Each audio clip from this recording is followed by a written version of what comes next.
Live everywhere. Daily Co's Radio on netrootsradio.com presents David Waldman. Kagro in the Morning Show.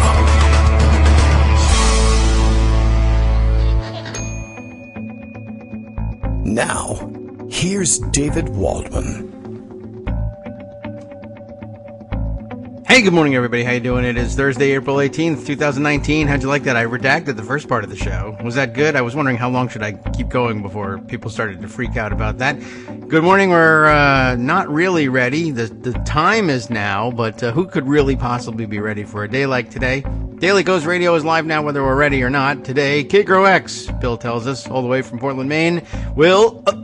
the rest of this tweet has been redacted because Barr has gone stark raving nuts and can't stop himself. But the rest of this previous redaction has also been redacted. See what we mean? It's going to be that kind of day. You are all anxiously awaiting, no doubt, the 9:30 press conference by the guy who didn't write the Mueller report and who isn't going to let you see the Mueller report, announcing the release of his report in its stead. These are not the droids you're looking for, and it's time to move along. So I expect pretty much the same out of the media today. It's sad to go into it with such low expectations. There's going to be some, certainly, and it's a raging debate now in the pregame between, some sides on Twitter and others say something different. The raging debate between whether or not it will work for Attorney General William Barr to come out, give his version of the report, insist that it exonerates Trump or whatever it is he's going to announce. And then the question is, will the press run with headlines in particular that simply mirror what he said? And that becomes the first impression in the press. And the plan is that after the press conference of the person who didn't write the Mueller report, then, and only then, will the redacted report be released to Congress for them to react to the whole thing.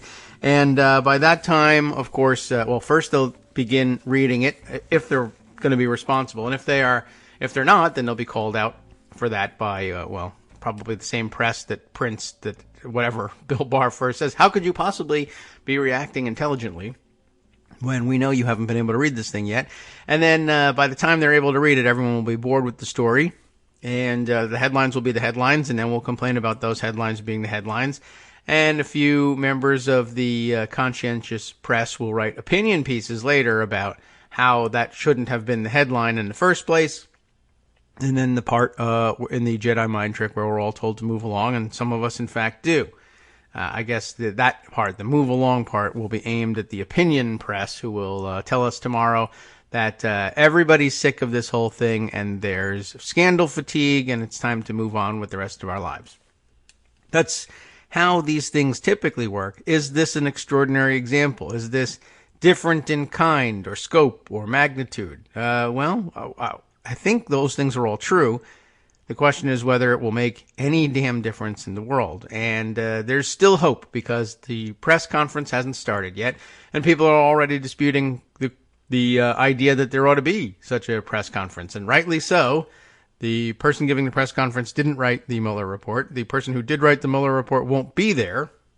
There won't be an opportunity for him to give a press conference, nor would he probably agree to give one if the opportunity were offered. But I do also see that congressional leaders are already calling for Mueller to testify before Congress. The only question is, will he? When will it be? What might he be willing to say? What might he not be willing to say? And open question on all fronts. So we'll see how things go today. Of course, the presser is scheduled for right during the show because Trump doesn't want you listening to the show. That must be the reason. 9:30 scheduled start. So I would guess probably around 9:30 people will begin trying to think up the jokes for the hashtag why Barr is late, and which will, I think, serve as an outlet for the working press to vent their cynicism and their more sarcastic side, so that they are completely ready to accept what Barr has to say by way of correcting course when he finally hits the stage. So the other topic of conversation is still about the Mueller report, that it will be delivered to Congress on CD, I guess CD-ROM, and everybody having a good time with that one. I'm not certain why they chose that technology, or whether it's in fact CD versus DVD. It's difficult to find a CD-ROM writer on a computer that would be up to date and secure for the use of high government officials, etc. My newest comes without any such media writer. I have to plug one in outside of the thing. So by now you'd think that they'd come up with a better way of transmitting these things. But maybe going old school is best or most meaningful to them in some personal way. Let's see. This morning on Daily Kos, of course, the story already being covered. Pelosi and Schumer call for Mueller to testify publicly after Barr's regrettably partisan approach, which I guess officially kicks off in about 23 minutes. But of course, we've been watching all along, and I think they're justified in saying that, since today's press conference isn't to announce the release of the unredacted report, I think that answers all questions about whether or not he's taken an unprecedentedly partisan approach or not. We'll take a quick look at what Laura Clausen has to say in the body of the front page post.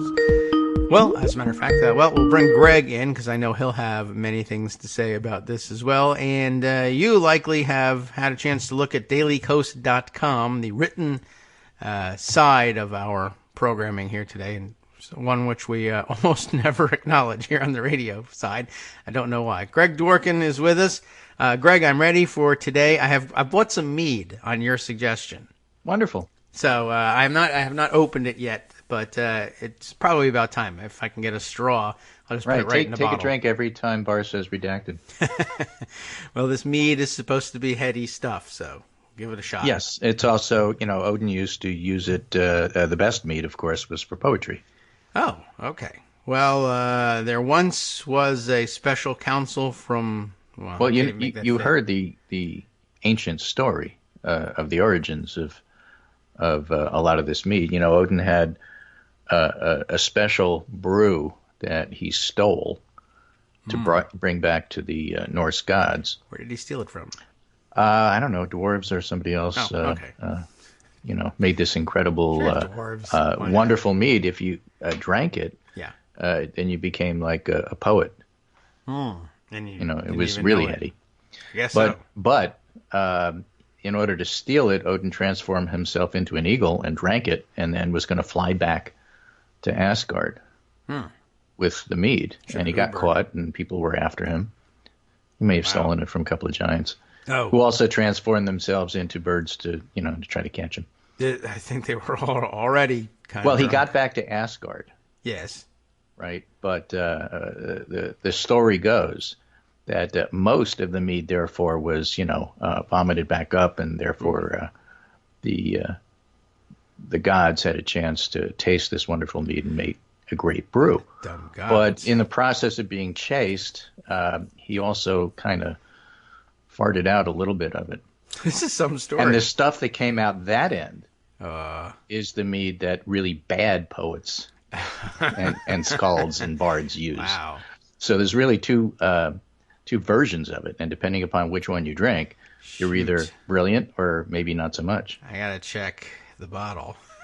Right? So check the bottle before you drink, but is there some... We're suspecting that Mueller drank the front end and Barr drank the back end, and that's what we're getting. That could be It's the point of all of this. It's the redacted mead in the back. Yeah, exactly. Wow.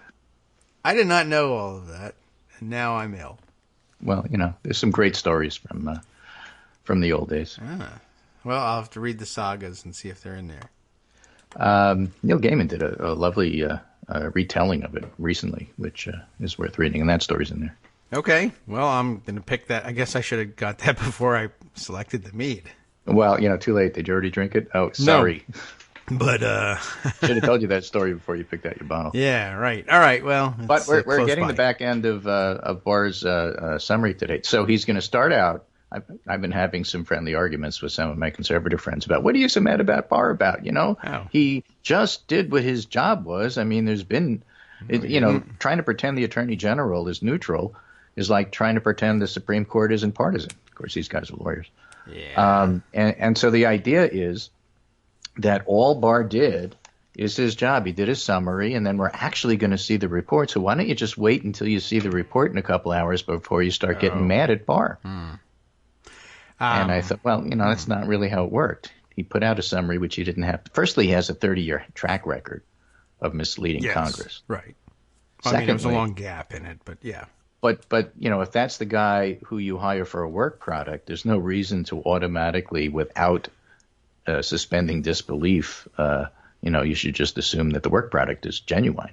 Yes. Then he gets this, and then he writes a summary that he didn't have to write. Nobody asked him to do that.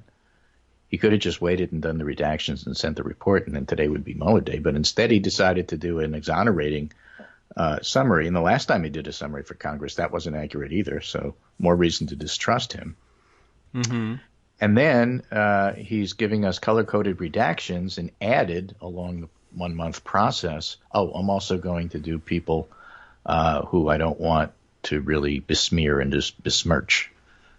It isn't just the redactions for the grand jury stuff that's illegal to tell you without getting a judge to say it. And I'm not asking the judge for permission. I could, but I'm not. And it's not just the intelligence community methods and moments. Mm-hmm. Who spied on who and who did what. You're not supposed to do that. We all get that. But I'm also going to redact any mention of Don Jr. and Ivanka. Okay.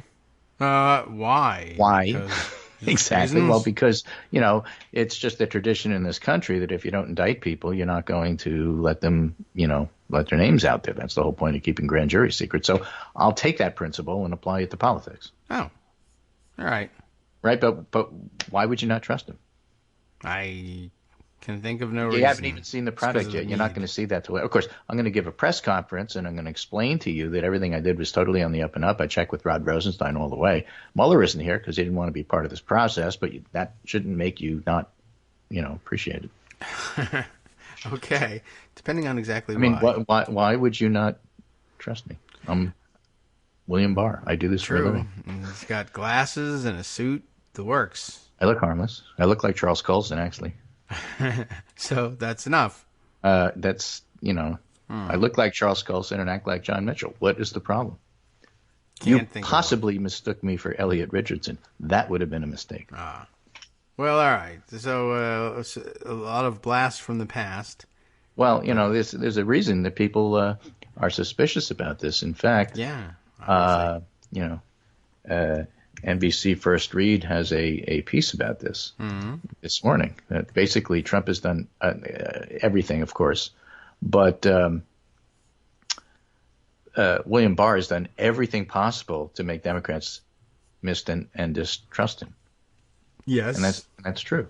He has. Right. I mean, didn't really have to do that much. You can't have done this differently and gotten a better result if your goal was to make people not trust each other.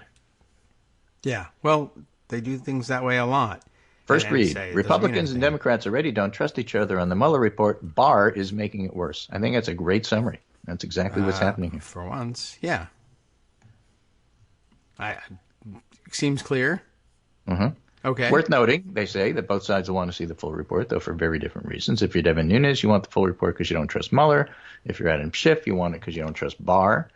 Imagine how this process would be playing out if Barr had given Trump skeptics more reasons to give him the benefit of the doubt. He could have given no early summary of the Mueller report at all. He could have simply said it found no prosecutable conclusions. He could have avoided using the word spying. He could have not allowed DOJ officials to discuss the report with the White House at all, or at least been forthcoming about his team's communications with Trump's lawyers. All right. All of that would have been very helpful. Someone should have told him. Right. Anyway, there's lots of polling out there today from yesterday on Mueller and public opinion. Most people want the report released. Monmouth says people want the report released and move on. AP Norc says people want the report released, and 53% say that should still be pursued more. Yeah. Okay. A separate Fox News poll found that 65% said the Mueller investigation hasn't changed how they feel about the president, and Trump's approval rating hasn't budged. So the, quote, exoneration, end quote, didn't help him in any way, shape, or form. Arguably, it didn't hurt him either. It is what it is. Okay. Yeah, I'm intrigued by having seen the polling on whether or not people think that we should just release the report and then move on from it. I didn't even know that there was an option, but apparently people. Well, that sort of depends upon what's in the report, and nobody really knows. I guess. Right? So it's hard to make too many conclusions from that. But, the bottom line is that people think the report should be released. So, okay, fine. We're going to see a mostly report today. I don't know what else to call it. Mostly, right. Okay, so what we need is Miracle Max to get the rest. Yeah, pretty much. Otherwise, liar. Right. Oh, yeah, we have that, but we'll save that for the press conference, I guess. So, let's see. Okay. Ante where's your list today? On Twitter, had summarized a little bit of another poll that he thought was worthwhile. And this is from... Which poll is this from here? The poll says, William Barr, please tell me whether you have a generally favorable or unfavorable opinion of William Barr. Okay. Me? All right. Unfavorable. Net favorable, 26. Net unfavorable, 27. Okay, that's the partisan split there. That's close. But the best part is 30% never heard of. Oh. That's all from right. a Fox News poll. Okay. I can believe that. Okay. So just a reminder that if you've never heard of William Barr, chances are you really have not been paying too much close attention to the Mueller report. Probably not. And you might even be inclined to believe him because, again, suit, glasses. No, you're not going to be inclined to believe him because you've never heard of him. Oh, I thought you would be inclined to believe him because, well, no one has ever told me he's a liar, so... Well, they skip all that part and they just want to hear what's in the report. So the report still is going to have an impact is my point. Okay. I can... all right. Well, we'll allow for it to have an impact. Something impact. I've said all along.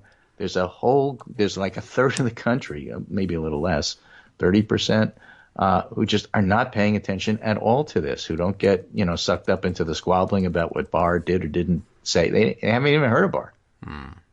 Right? All They, right. the headlines that are going to be blasted tonight after people digest the report, unfortunately, some of them are going to be like immediately after as they fumble through page by page by page. But by tonight, people will have had a chance to at least look at it. Probably everybody's going to go to the obstruction piece first.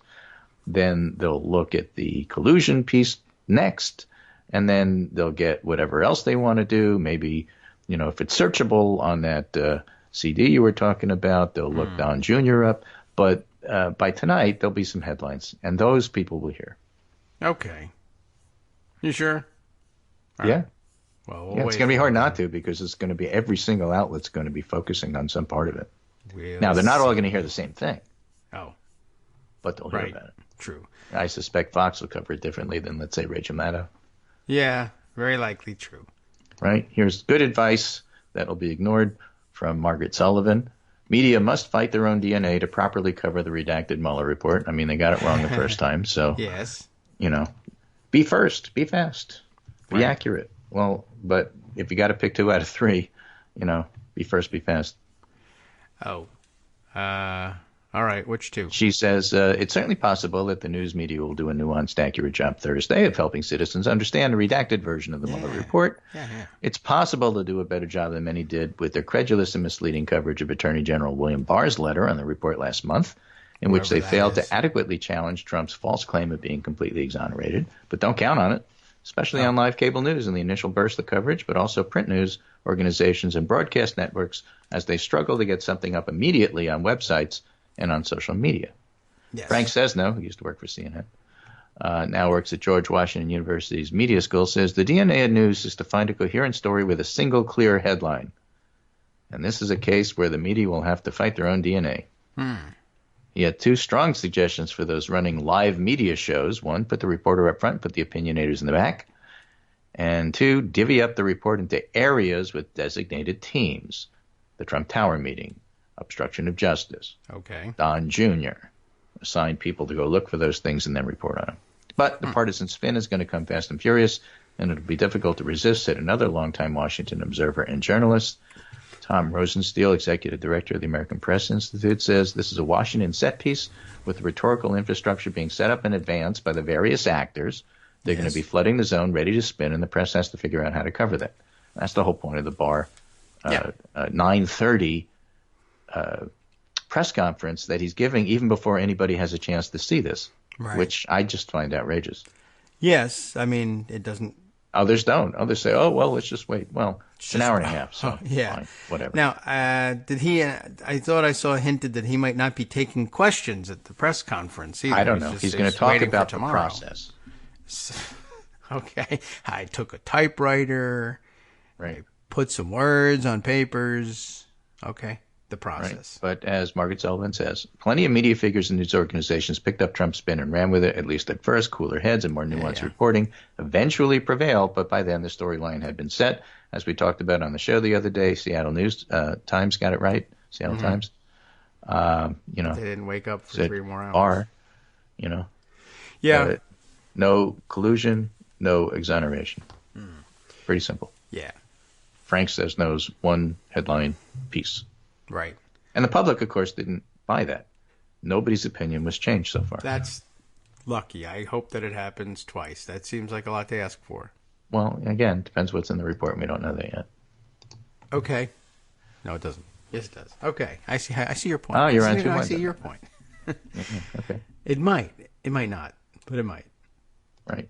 So Max Kennerly had a really nice set of questions here. He is a trial lawyer by day. For reporters, some questions to ask Attorney General Barr at his inexplicable press conference. Number one, there we go. Why did you decide not to have Special Counsel Mueller speak at this press conference? Number two, if a member of the Special Counsel's office wanted to hold a press conference or to testify before Congress, would you allow him? If not, why not?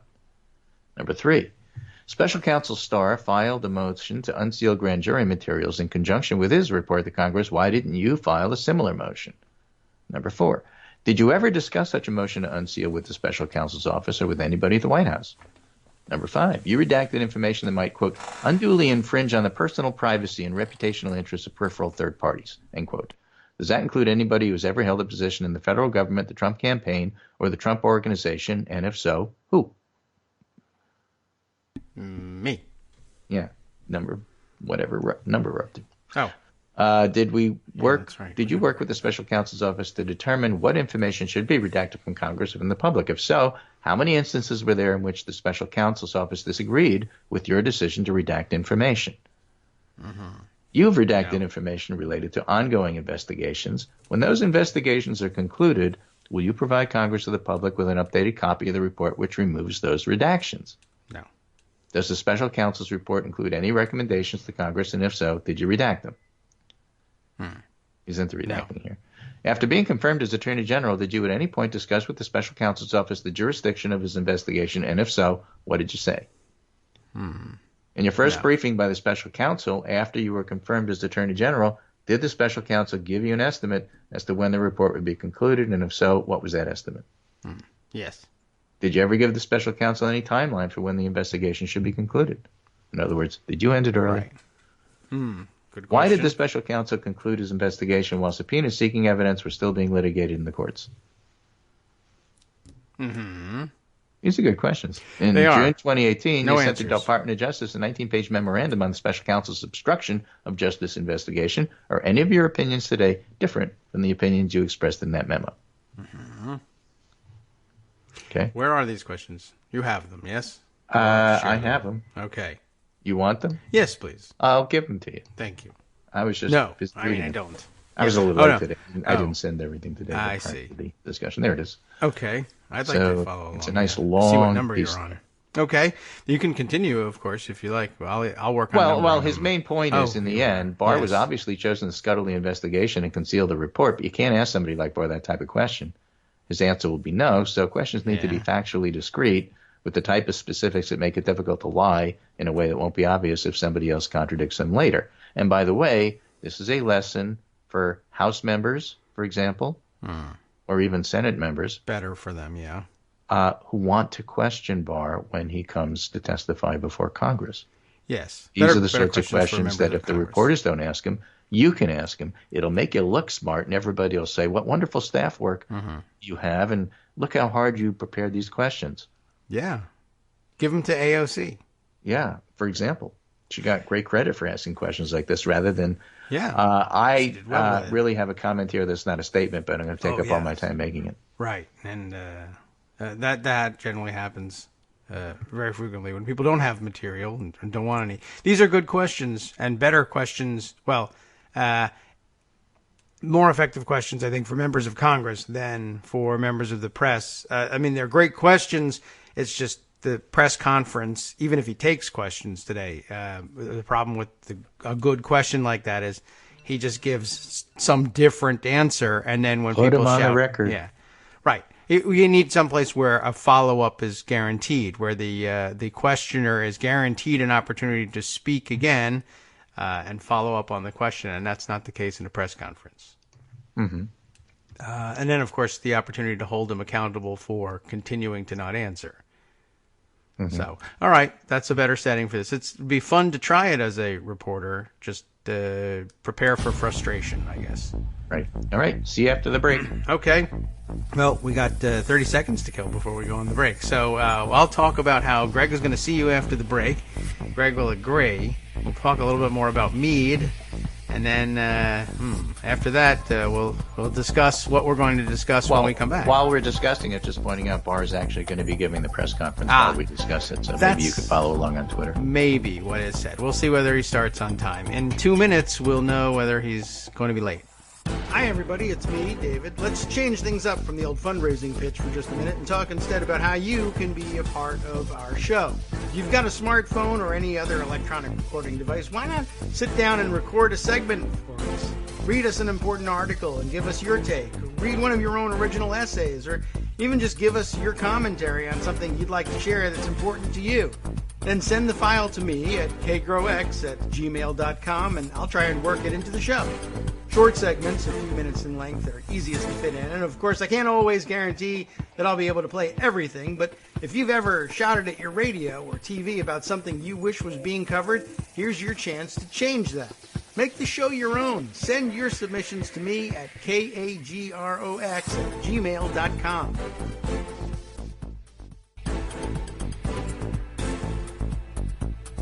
Welcome back now to the Kagro in the Morning Show here on Netroots Radio.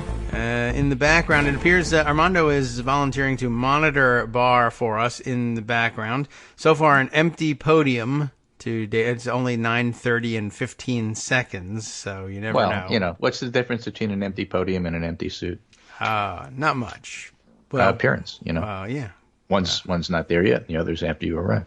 Okay. So it's a timing thing. So it's all about timing's everything except when it's location, and the location is going to be like in front of the cameras. So hasn't started yet is the point.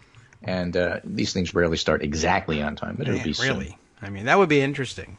Just to I'd do a press conference where literally I walk up to the podium at 9:29 and 58 seconds, and then just watch my watch, and then begin, and then they'd all think I was crazy, and they'd be right. Yes. Let us continue then. All right. Is there other news? I'm sure there is. Sure, there's plenty of other news. Oh, okay. I mean, a lot of the other news is really about the Democratic primary and how things are shaking out at this particular point in time. Okay. And that's not necessarily something that's going to occupy our attention today. It's just not. I mean, it's interesting. It'll be there tomorrow, but it's not the main story here. Carol Cadwallader, who is a British reporter, gave a TED Talk on an interesting question about Facebook and its relationship to Brexit and authoritarianism. So at some point, that's something that we should take a look at and cover maybe next week. All right. So there's that. I put that aside in my version of Pocket, which is just to make bookmarks in my browser here. All right. the Monmouth poll that talked about the public still wanting to see the Mueller report, but maybe we should move on, is also pointing out that the Republican Party is getting absolutely no credit whatsoever for the tax time troubles that people are having right now. And as a matter of fact, Trump's job rating has taken a dip. It's at 40. It had been higher. And maybe it's not a coincidence that dip happens to be occurring right at tax time. I don't think so. I mean, he's got his narrow range. He happens to be toward the bottom of his narrow range right now. Mm-hmm. Currently, 34% approve and 43% disapprove of the tax plan. Opinion was more evenly split a year ago, so the longer we go on, the more people dislike it. Now, the experts keep saying, no, you really did get a tax break, and the public's saying, I don't feel it, so I don't think so. Right. That's the bottom line of it. They did a long article explaining how you actually may have gotten a tax break. But if you don't feel it, does it happen? I mean, that's a legitimate question in our optics world. Yeah, I mean, if you base how the tax law goes based on your return at this time of year, then you're going to be very disappointed. You may have been paying a little bit less tax all along, but it doesn't feel that way. And then either you were expecting a return and now you owe, which is a problem. Right. Or you just, it just doesn't feel the same way. Yeah. And then a good observation, I think, and I'll try and track down the proper credit for it, but I think it's our grudging tweeter friend, Grudging One, who I think, here it is, as a matter of fact, said it on the 16th, 2 days ago. My problem, he said, this summed it up nicely, is looking at this tax bill as a binary, whether it was a cut or a hike, is a terrible way to look at it, or probably any bill. By any sane measure, $1 trillion tax cut should allow for 0 people seeing an increase. And yet somehow this wasn't the case. That's right. quite plain and quite a good observation. Really, if you cut taxes by $1 trillion, you shouldn't have to do a think piece about, under what circumstances did some people possibly see a tax increase? $1 trillion was handed out. Why didn't you get any? And the answer is because Trump thinks you're a loser. Right, pretty much.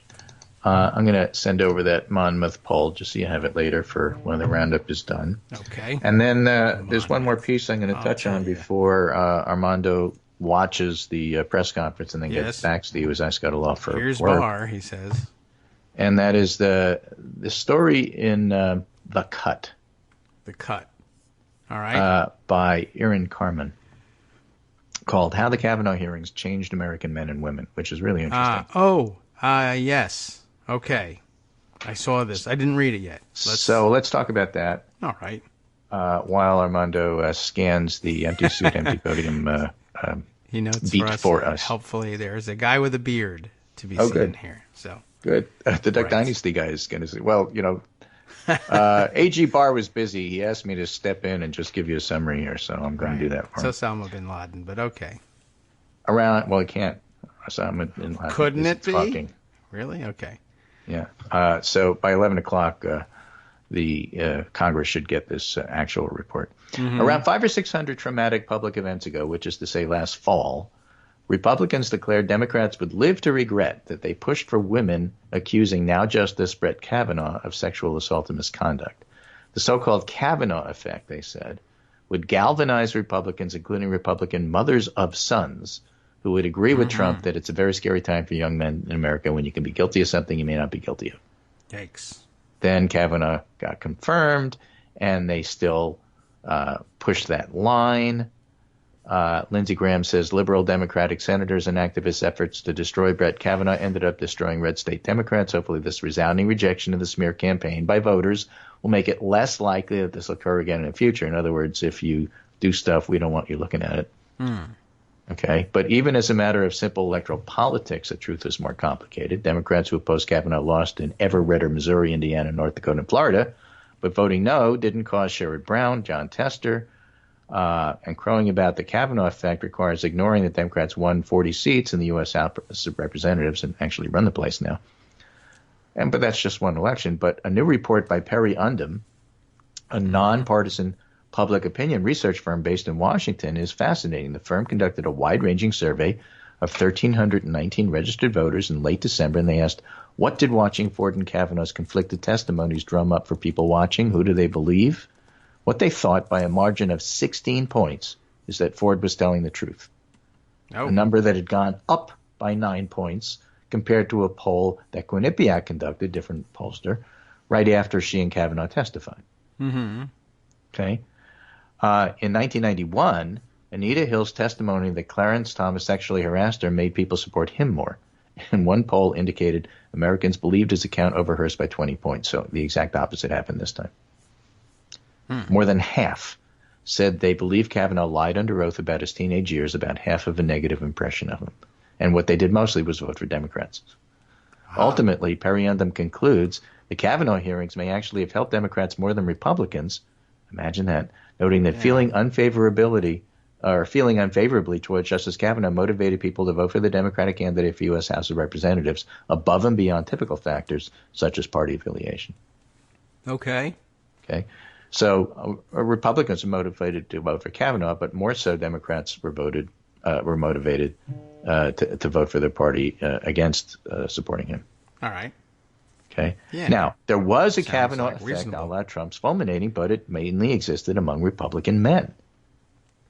So Yes. that's where a lot of this falls down. Every time you talk about, oh, this is going to help Trump, this is going to help Trump, this is good, you're talking about Republican men. Okay.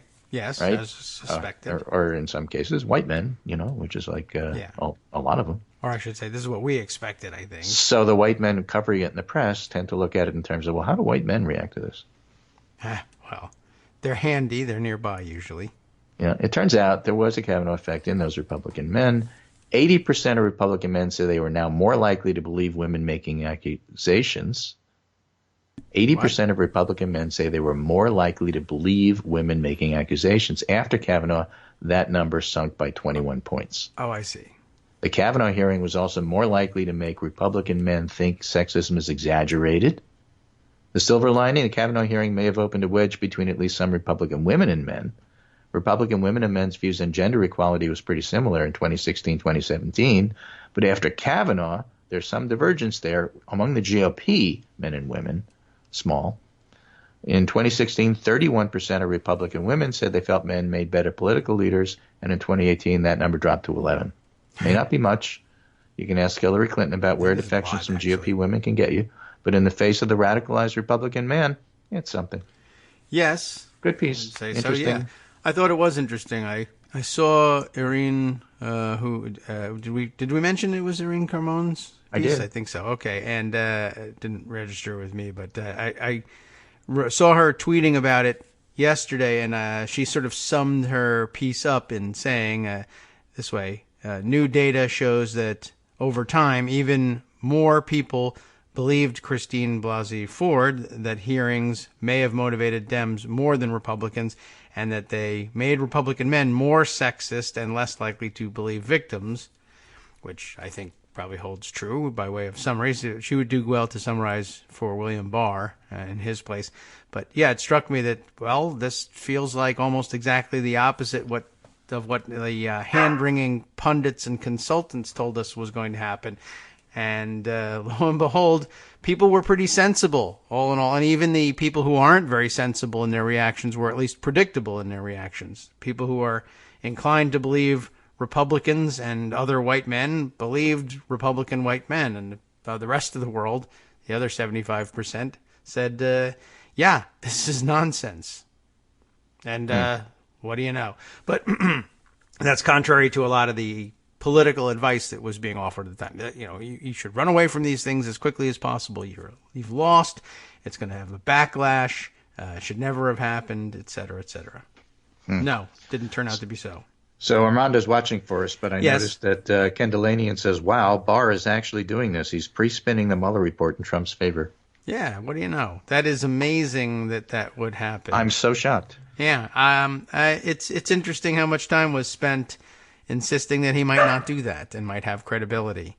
I think Atrios tweeting last night, thinking about which is the one that one of the legal pundits and bloggers that drives Armando up the wall all the Ben time. Wittes. Yes, Ben Wittes. Imagining Ben Wittes sitting with his finger on the publish button on a yes, Barr acted honorably piece. It's just, He's got two. He's got two pieces pre-written. He's just waiting to see which one. Right, exactly. You put your finger on to publish. What the hell? Might as well publish now. What happened to the guy with the beard? We'll find out later. I don't know. Anyway, I'm going to leave you with that. And, okay. Hopefully Armando will be able to come on and summarize what Barr is actually spinning. I think so. Well, we'll see. Maybe he's driving and watching. Maybe, but I'm off. You're okay. on. So good luck with the rest of the show without knowing what's actually happening. And I will talk to you on Monday. And by then we'll know what actually happened. Yeah, I guess so. Okay. Well, we'll hold our breath until then, if possible. If not, well, may show up in your right. By the way, I'm going to read this to you because Amanda Turkle has this little summary here. Yeah? She says, Barr is really going to bat for Trump. In assessing the president's actions discussed in the report, it's important to bear in mind, Barr says, the context. President Trump faced an unprecedented situation as he entered into office and sought to perform his responsibilities as president. Federal agents and prosecutors were scrutinizing his conduct before and after taking office and the conduct of some of his associates. At the same time, there was relentless speculation in the news media about the president's personal culpability. Yet, as he said from the beginning, there was in fact no collusion. And as the special counsel's report acknowledges, there's substantial evidence to show the president was frustrated and angered by a sincere belief that the investigation was undermining his presidency, propelled by his political opponents and fueled by illegal leaks. Nonetheless, the White House fully cooperated with the special counsel's investigation, yada, yada, yada. It was amazing. Okay. Whose summary That's is Barr. this?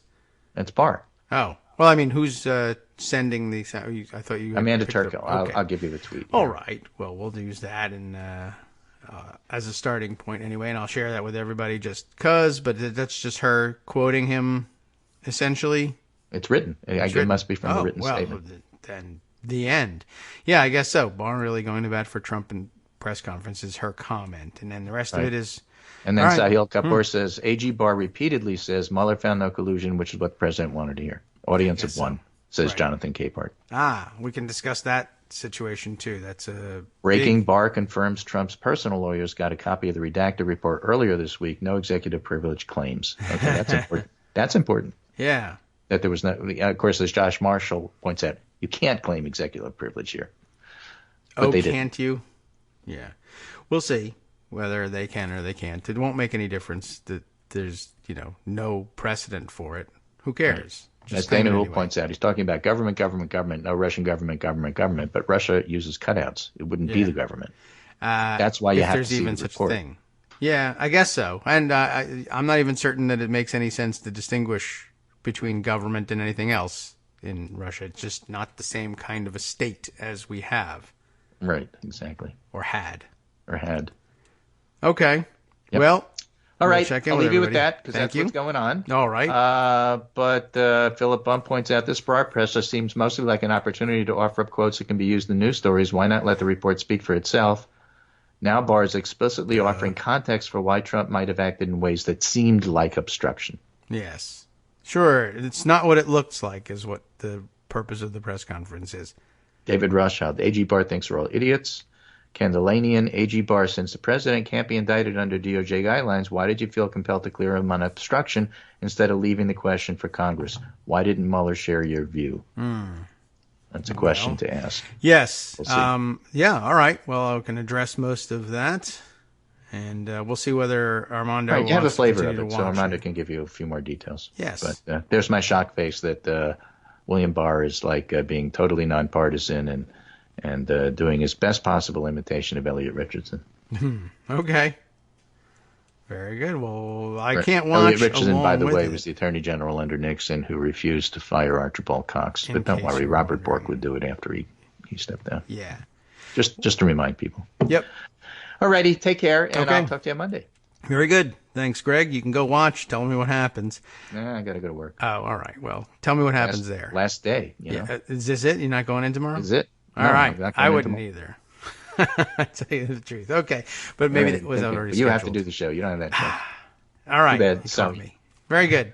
Thanks. See you Monday. Bye. If there is a Monday. I think there will be. By the way, I would offer this observation that Karen sent us earlier this morning. I think addresses one of the several tweets that you shouted out there. Was I thought a good point. I shared it along with everything else this morning. What if it wasn't the intent? What if it was? What if it wasn't that intent couldn't be divined? And I guess I got to provide some context here. Just to bring us back, there was some question about whether or not, I specifically was reminded by the tweet that Greg read out, asking a hypothetical question for the press to use, I guess, on Barr.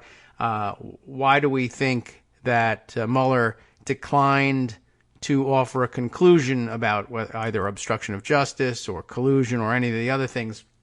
And the early word on it was that the Mueller report sort of said, well, it's impossible to know Trump's intent in doing all these things. There are some things that could certainly be construed as obstruction or collusion, to two different cases that we're looking at. But in both cases, it was difficult, I guess, for Mueller to know with certainty what Trump's intent was in doing these things. And many of the actions taken do, in fact, or could, in fact, be viewed as obvious steps in a process of obstruction or, in a different case, collusion, whatever that may mean.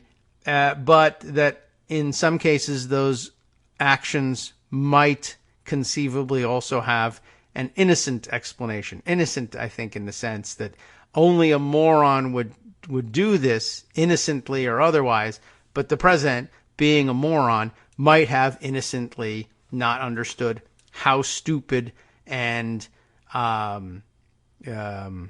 incriminating looking, I guess, the actions actually were. But that's you have to give him an awful lot of the benefit of the doubt, and of course conclude that he's a moron as well. And I'm not certain that he would want you to come to the same conclusion, but it's awfully difficult not to.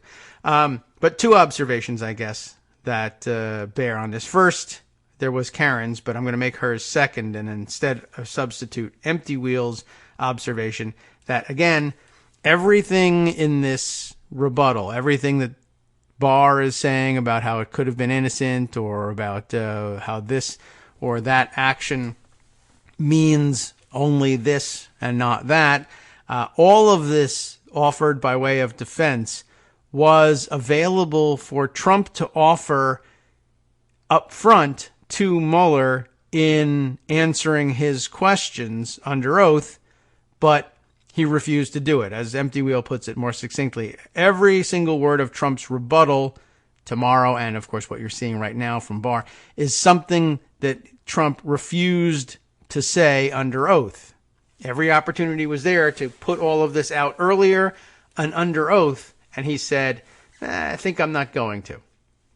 And that's an interesting thing to keep in mind. Now, what Karen had to say was that supposing, what if it wasn't that intent couldn't really be divined, but that it was irrelevant since it's, in Mueller's mind, not possible to indict. So if Mueller enters into this, which by all reports he did, of the mind that the president can't be indicted anyway, then what's the point of proving intent or bothering the president or having the protracted legal fight over whether or not you can force him to testify and testify under oath, if all you're going to end up with is, well, okay, now here's intent too, but I still can't indict the man. So what if it wasn't that intent couldn't be divined, but it was irrelevant since it's not possible to indict? So he threw it all to Congress with a map of how to get to Trump's intent. And if that's not the case, somehow, in other words, she says, otherwise, the lesson from this is going to be, as long as you refuse to cooperate with discovery, you'll be okay. And that's not a bad point there, right? If it's not Mueller's intent to have laid out a roadmap at the end of which you can only conclude that you do, in fact, really know Trump's intent and therefore have to do something about it. If you can't indict him, then you have to impeach him. Or I guess you could decide, we know his intent. It is criminal, but we don't care. That's also a decision I guess you could come to. They might. Well, then if that's not it, then all that we've learned from this whole exercise is that all you have to do is say, no, I'm not going to talk to the special counsel, and I'm going to lie, or I'll send other people out to lie for me. And if at the end of the day, I'm still president, I'm going to make it. It's going to be okay because I can't be indicted, and you won't be able to impeach me because of the number of people who said they were going to wait for the Mueller report, and then the Mueller report doesn't reach a conclusion, and so neither will they.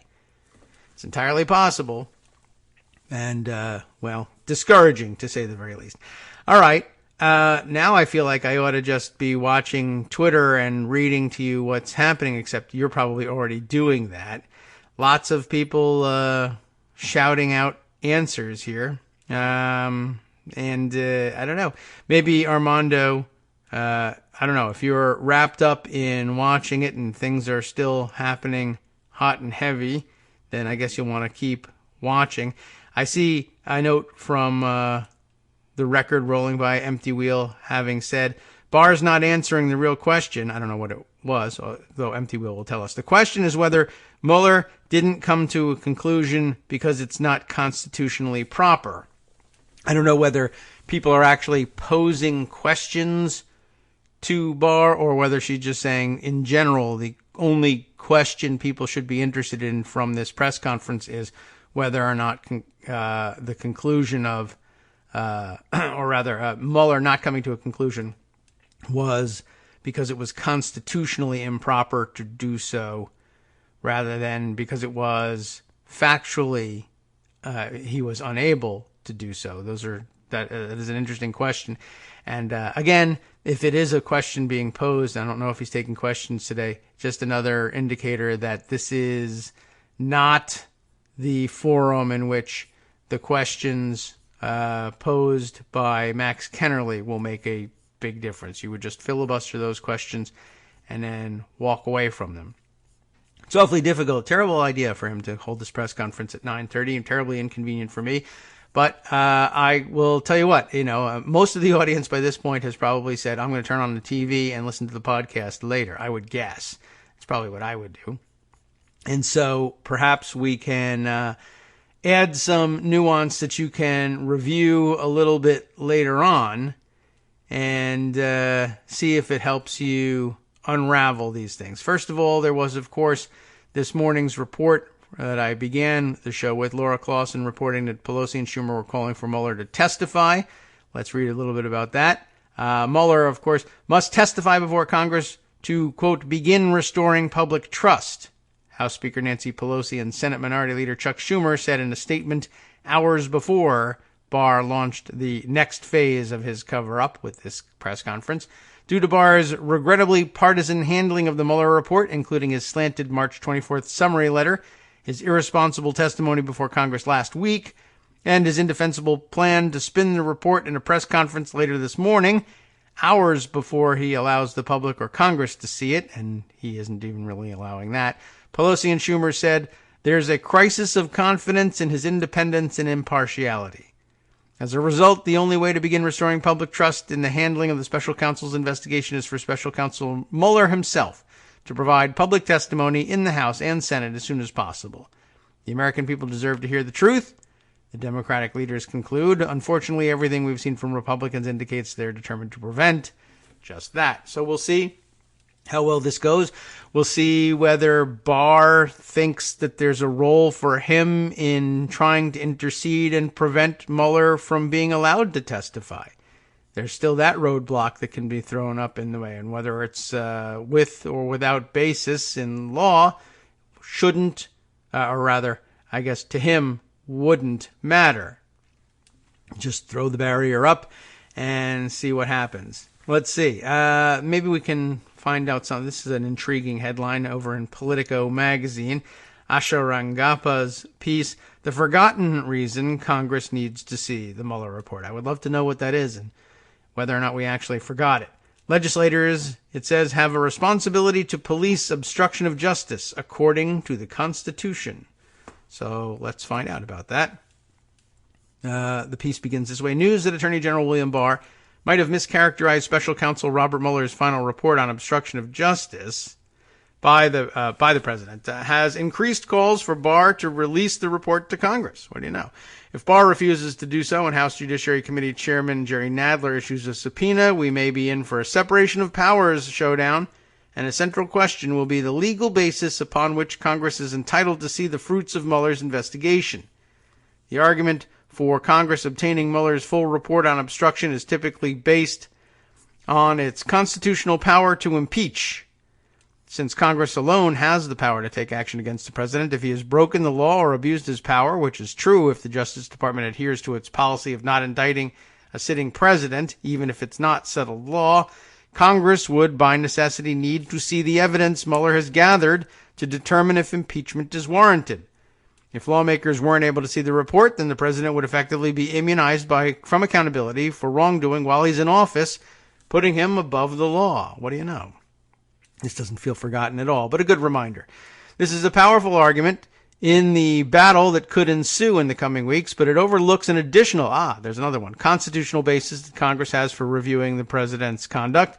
Congress has a responsibility rooted firmly in the Constitution to safeguard the integrity of the justice system, including to prevent obstruction of justice. Therefore, Mueller's findings are as much about whether President Donald Trump has stepped on Congress's toes as it is about whether he broke the law. I don't know if that's going to help us, but it's an interesting premise from which to approach having a full report released. We'll continue with it and invite Armando on to join us and give us his first impressions of the Barr press conference after this. Or Sarah Sanders is the most... Well, welcome back now to the Kagro in the Morning Show here on Netroots Radio. We got Armando already wound up and raring to go. The press conference is over. Does that mean he didn't take any questions as expected? He took some and then he stormed off or something. What's for breakfast? Good question. Let's go. David, you have no idea. I don't. It was the most... I missed the whole thing. Banana Republic, extraordinary, bananas. Shocking, even though we shouldn't be shocked, performance of anybody ever. All right, so time for reporters to write pieces about how they were taken aback by and taken by surprise by this whole thing. I think everybody was taken aback because what do you know? It wasn't even there was no patina. If only someone of anything. I'll give you one piece to say it. All right. He basically said, sure, Trump was obstructing and upset about the report, but that's because people were being mean to him. Yeah. Right, and accusing him of stuff that he didn't do. I the know. The Attorney General of the United States said that. So, yeah, I can't believe you're accusing me of obstruction. I'll show you by obstructing justice. But I only did it because you said I did, and I didn't, and that made me mad, and I wanted to prevent you from saying it anymore. So all right, good. That's perfect. We need that. I expect next week he will officially reopen the investigating of the investigators. He'll reopen the Hillary email case. He'll probably try to indict Obama. Awesome. This guy will do anything. This is it. This is where we go. This is headed that way. Yeah. People think I'm being crazy, but I've never seen anything like it. This is the Attorney General of the United States. You know, Jeff Sessions was a racist and everything else. Yeah. He never would have done what this guy just did. Okay. Never. Well, I believe it. I mean, I don't know. I for some reason... He was so smug about it. He said, yeah, I'm doing it. Yeah. What's he going to do about it? What are you going to do? Well, he's smart in that sense. And Jerry Nadler will send an angry letter. Yeah. Apparently, and that'll be that. This is outrageous. All right. Listen, I'll tell you right now, if the House Democrats don't have anything in them, forget about what's smart politically now. This is about saving the country. Yeah. Are they going to do that? You've got to, whatever.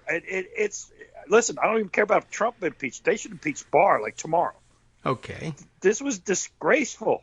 We'll see if they're not going to do agree. anything. I know, Yeah. but you what? I know. I don't know what to say. You've never seen anything like it, David. If you see it, I think you'll understand my reaction to this. I will have to take a look afterwards. It was Bart talking, had Rosenstein there, not blinking, and some guy with a beard who never was even introduced, so I don't even know who that is. It's one of the Smith brothers. He brought his cough drops. I don't know. I didn't see the guy, but what kind of beard are we talking about? It's like one of those big mountain man beards. Nice. It wasn't even like a nice trim beard. It was, cool. I don't know. Maybe he's the Russian bodyguard. Maybe he's his yellow vest or something. The kill I don't switch. Know. Yeah. I mean, he said certain things. He said no collusion, of course. I want you to say that. You got to say, everybody loves the line. It's like the "you're fired" of the news. Yeah, so say no collusion. I noticed that he's been saying that even in his fundraising letters when it's a non sequitur. Like, isn't this weather gorgeous? No collusion. And it's so sunny out. I mean, there are people that are going to parse what he said. I don't think there's any point to it. Mm-hmm.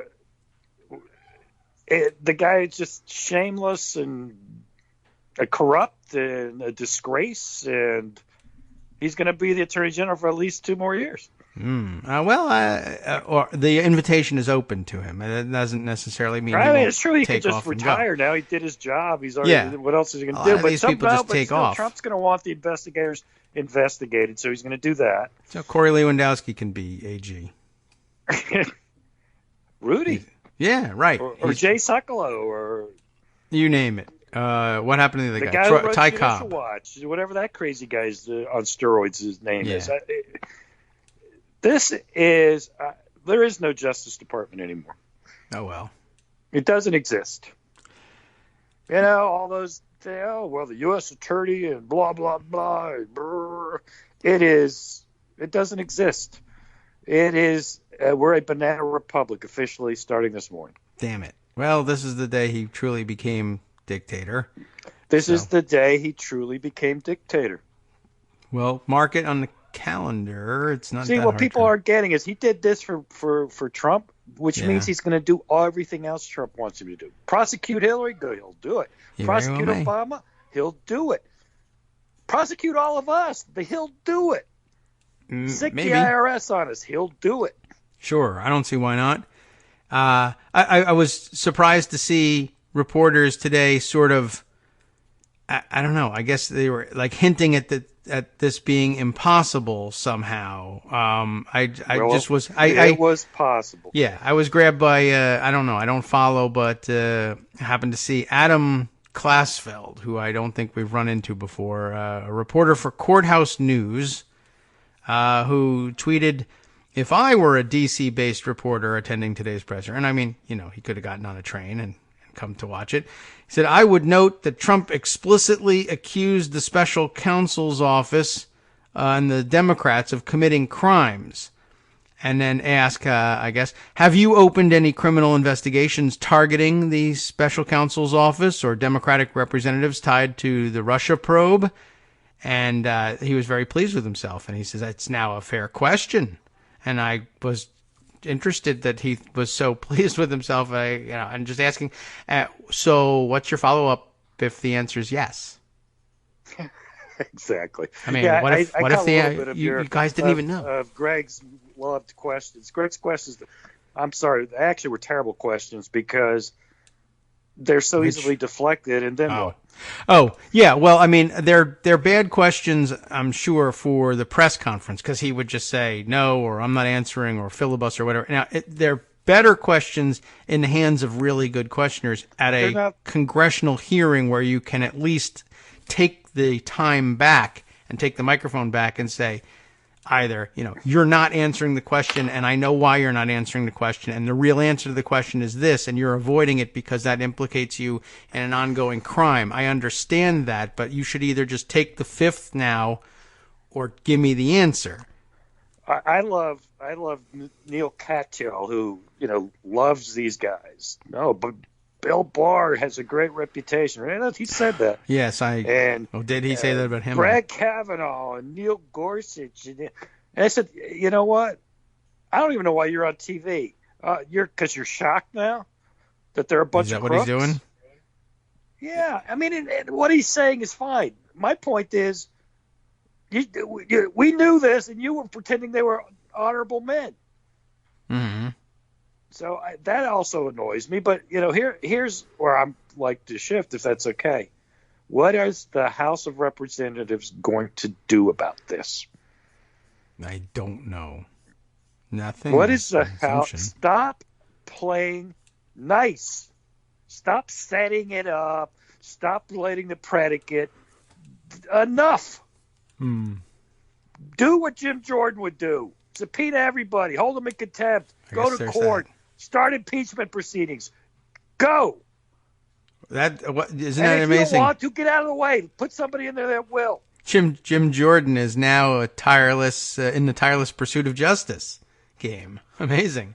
Take your cues from Jim Jordan, keen observer of illegal activity and speaker up about things that he observes as well. David, they need to. If Mueller doesn't appear voluntarily, you need to subpoena him tomorrow. Yes. They need to subpoena the freaking tax returns. They need to get the accountants up there and put them in. You know what? It's time to open up the jail in the bottom of the Capitol. Yeah, if it exists. It's time. They don't need that, but they can put it elsewhere. Attorney General, go arrest the Attorney General right now. I think that would be fun. Throw him in that jail. You're going to have to.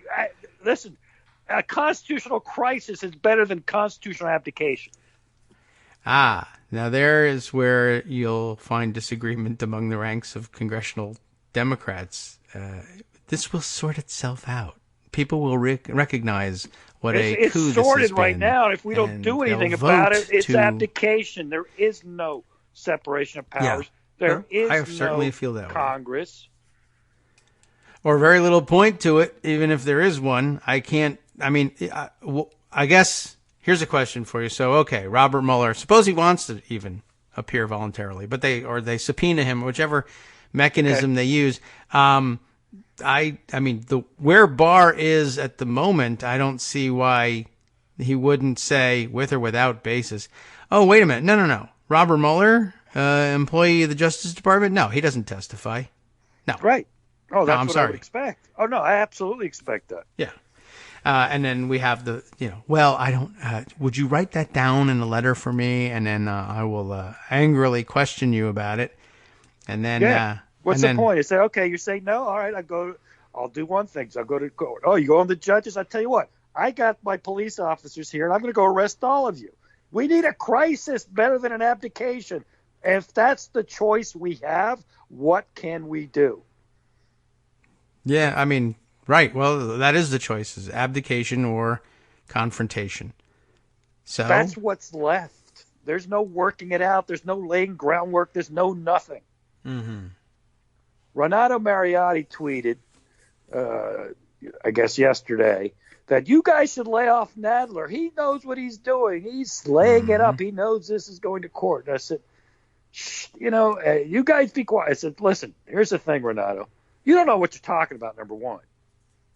So don't act like you're an expert. Number two, laying the groundwork. Laying the groundwork is actually issuing the subpoena, having people not show up, and then going to court to enforce the subpoena. He hasn't even delivered the subpoena. He hasn't? Oh. Nadler. Okay. They voted it, but he's holding it because for whatever, I don't know why he's holding it, but he was holding it. Just sort of marveling at it 3 for a little bit. 3 weeks have gone by where the guy said, no, I'm not giving you the unredacted. Give me the unredacted report. I'm not going to do that. I've told you now 5 times I'm not doing it. Mm-hmm. Oh, well, I'll wait to see what you give me. I've told you already what I'm going to do. I'm not giving you the unredacted subpoena. Oh, well, guess what? When you don't give it to me, then that's when I'm going to subpoena you. So we lost a month. If he does it, because he still hasn't done it. Yeah. He'll probably send another letter before he sends another subpoena. Or the first subpoena. What was the whole point of that big show vote on a subpoena by Nadler? To show that he was doing a thing which was bold. Well, it's not bold if you don't actually issue the subpoena. Well, what good is a subpoena if you just hold it in your pocket and don't serve it?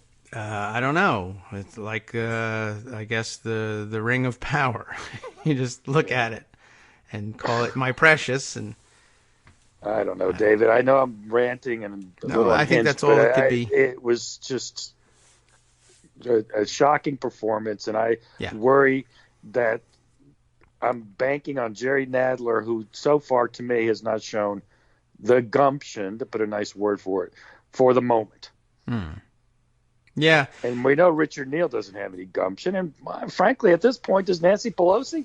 It is hard to tell. And I think I just, all we can really say to this is at this point, this is one of those situations where you say, hey, generally speaking, if it's legislative maneuvering or even getting Trump to get wound up and tweet angry things, I think you're doing a great job. As for the larger question of whether or not you're going to be able to salvage congressional prerogatives from this, no, I've never gotten any indication that you are up for that fight. Do I support Nancy Pelosi as Speaker? Generally, sure, because 90% of the stuff doesn't rise to this level. On this question, I think she's either far too timid or is playing a masterful 11-dimensional chess game, although I have been shopping for an 11-dimensional chessboard for myself for ages just to prove that they exist, and I can't find one. I've never found anybody who actually played. The crisis is here. Now the issue is it a confrontation or an abdication? That's what we face. Yeah. Well, and look, it's not might just be the case. Barr. The Barr is the most, the Attorney General is in real world terms the most powerful figure other than the probably. We don't have a defense secretary, so I can't even say the defense secretary because he has armies. The person who can put people in jail and investigate them and wiretap them with court warrants and sometimes without court warrants is the Attorney General of the United States. You have a full-blown, acknowledged, I don't care what you think of me, political, authoritarian hack as the Attorney General of the United States. For all of us and for them, this is the most serious threat they have. Trump twittering, believe it or not, is nothing compared to what the Attorney General can do. Yes, well, I mean, you'll actually end up in prison then. In prison. He can't put you in prison via Twitter. He needed an Attorney General to do things. Yes. And now he has it. Yeah. And now he has Stephen Miller to put asylum seekers in jail forever. And guess who's cooperating with that? Because he had to, William Barr. Right. Everything you fear now is real. For whatever reason, Jeff Sessions wasn't going to go there. Yeah. And that's why he got browbeat every day, which is amazing because on the ideology of racism, Jeff Sessions was absolutely in tune with Trump. But for whatever institutional reason, he wasn't going to allow the Justice Department to be perverted for Trumpian personal reasons. He'd do it for racism reasons and, his ideological reasons, but not just because Trump wanted it done for his own personal reasons. How interesting is that? On the one hand, what integrity? On the other hand, Trump wasn't racist enough for Jeff Sessions. He wasn't. That's interesting. And the problem is Sessions cared more about racism than Trump, yes. and Trump cares more about Trump than racism. Right. So it was never going to work as a marriage. Trump not racist enough for Sessions, Sessions not corrupt enough for Trump, and it was just never going to work out. How sad. Well, now Trump has his Roy Cohn. He always talked about, where's my Roy Cohn? I guess he found him. I didn't know that was going to be him. He found him. Well, this is exciting, except that I think the answer is going to be very anticlimactic as we watch Dems and it's hard to criticize them so much. It's easy to do. They're banking on stopping it in 2020. I guess is the argument. And it's hard to be realistic about what's happening and then say also, but okay, 2020 is coming. Go out there and what else are you going to do? You might as well go vote for them. But yeah, this is the point in the game at which I have to concede the point for left-leaning folks angry with or departing from the Democratic Party. I can't really endorse that at the moment because that's the worst choice. But you're right. I mean, in a sense of dissatisfaction. Yes. Look, everybody says, "Hey, it's only April. It's only been 3 months." How long do you think a Congress lasts, David? 2 years. I know that. 2 years. 3 months is 15% of this Congress. When is it all? When's all this payoff going to happen? Yeah, and of course, in like I don't know. I guess in a couple months they begin to use the excuse that we're at the tipping point where it's now too close to elections to play with such things. That's why you don't wait. That's why you take this year to do all this. Right, and you start in January, not in May.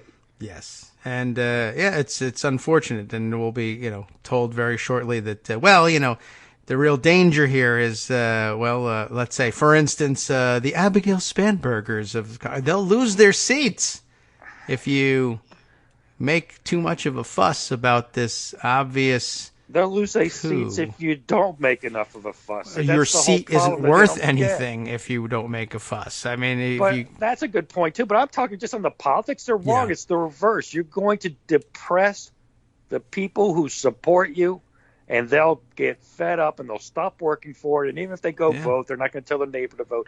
And it's going to be the reverse. How many times do we go through this? Remember 2006? Well, we can't do anything about Iraq, but yes, you did, and you had to, and we won because we ran against Iraq. It's the same thing. That's too radical. Stop it. Yeah. Now, here's the other problem. The true radical presidential candidate, and I don't talk politics on president too much, but just to give you an example, the guy who's going to challenge the establishment and challenge the conventional wisdom, he doesn't give a he doesn't give. Nice. Good job. That was well done. I got redacted. Self-redaction. I like it. Go on. He doesn't give this is not his topic. He doesn't give a hoot about this. And this matters. He doesn't understand how important this is. Of course, he also doesn't understand how important it is that we control Congress, and that's why you have to support your party as an institution. But to keep it about this, not about presidential politics, I think the people in Congress, for the most part, care. They're just afraid of the political ramifications because someone made them scared of it. Yes. And then there's people like the guy I was talking about who doesn't think that even matters. What we need is the revolution, and we need to do it this way, and whatever Trump does, we'll all wash it away and whatever. But it doesn't work that way. Rarely. It hasn't yet, and I mean, I've been waiting on the economic revolution since 1960. Yeah, I mean, look, all that are good goals, and maybe he's right on all that. I just wish he cared more about these institutional issues.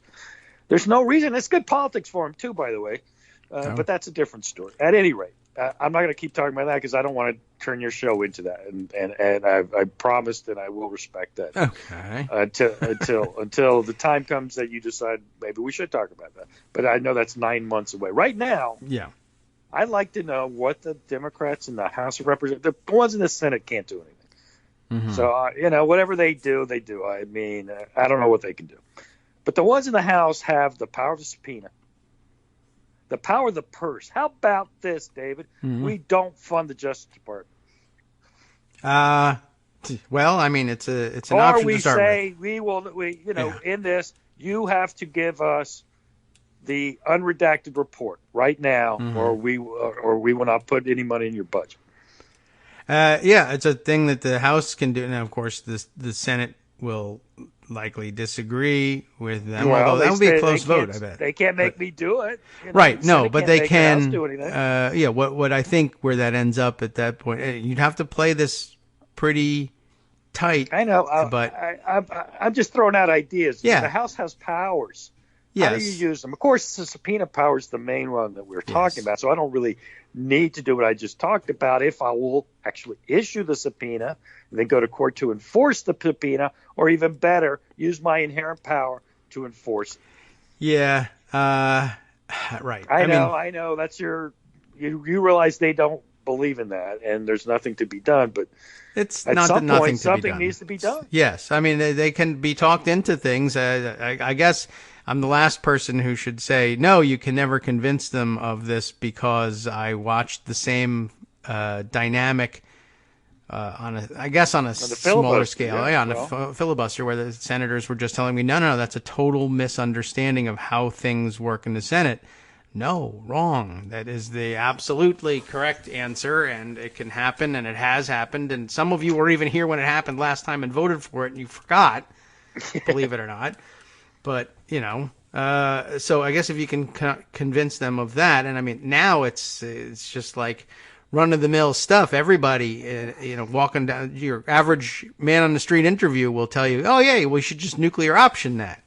Oh, everybody has learned a lot. I suppose, you could do the same with inherent contempt. Of course, I guess the other worry, and the one that they usually point to, but I guess this actually illustrates that one too, is what are you going to do when in 5 years from now, average Trump voter on the street knows about inherent contempt in a, Democratic administration with one Republican House of Congress, if not two.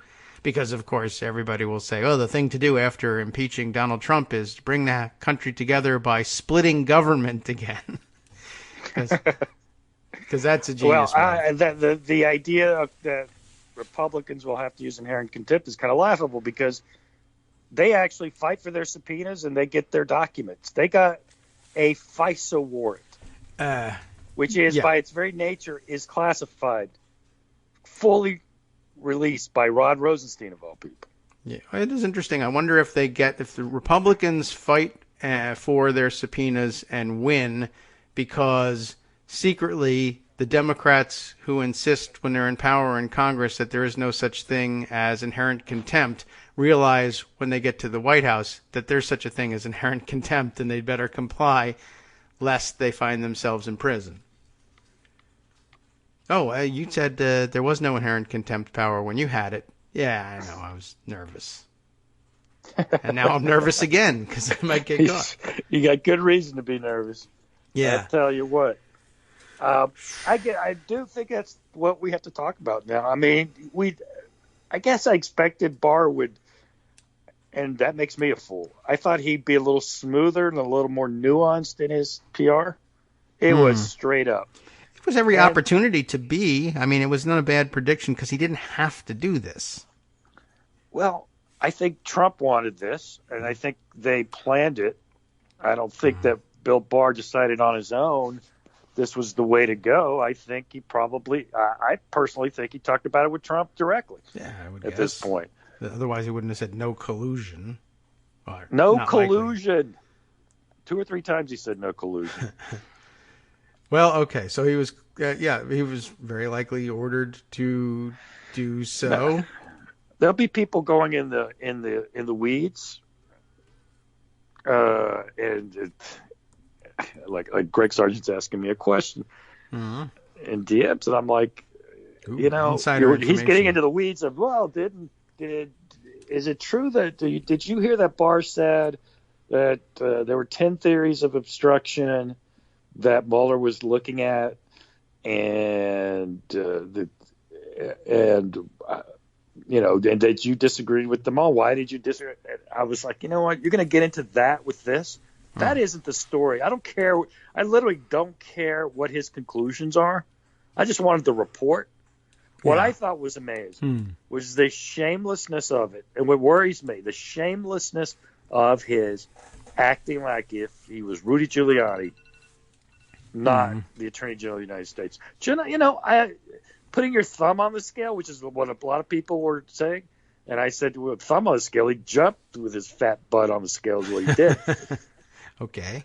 Which, I know, sorry, fat shamers, you can write me, don't write David. It was my bad words. And it was so shameless that tells me they will do anything now. They're going to arrest Peter Strzok and Lisa Page and and Andrew McCabe. Those guys are going to get arrested. Well, time for them to look out for it or take those Leave passports the and country. get moving. Go see if Michael Steele can take care of them. Yeah, I guess so. There's a real danger in that, and it'll be interesting to see what the reactions are at the first arrest. Well, give him time. We don't know. Maybe he did something else. Maybe he was in a massage parlor. We don't know. Is there video in Florida? Hi, it's me, David Waldman, your host for Kagro in the Morning, with a brand new interruption to say thanks to all of you who support the show. Remember when I told you that our average monthly donation was about $7, for which you were getting 2 great hours of news and entertainment 5 days a week, and how that came out to about 70 cents an hour?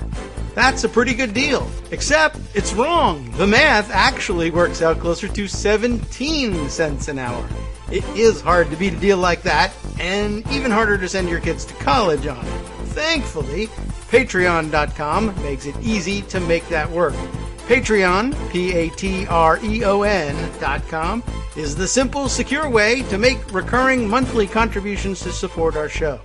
Just search for me or the show name on the site, and they make it easy to crowdfund the show so that the power of our numbers can keep the show going for just a few bucks a month.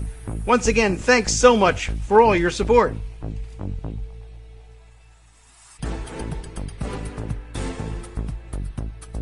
Welcome back now to the Kagro in the Morning Show here on Netroots Radio. Just been arrested, so that sucks. But it was predictable. That's the point, and I'm on record as having predicted it.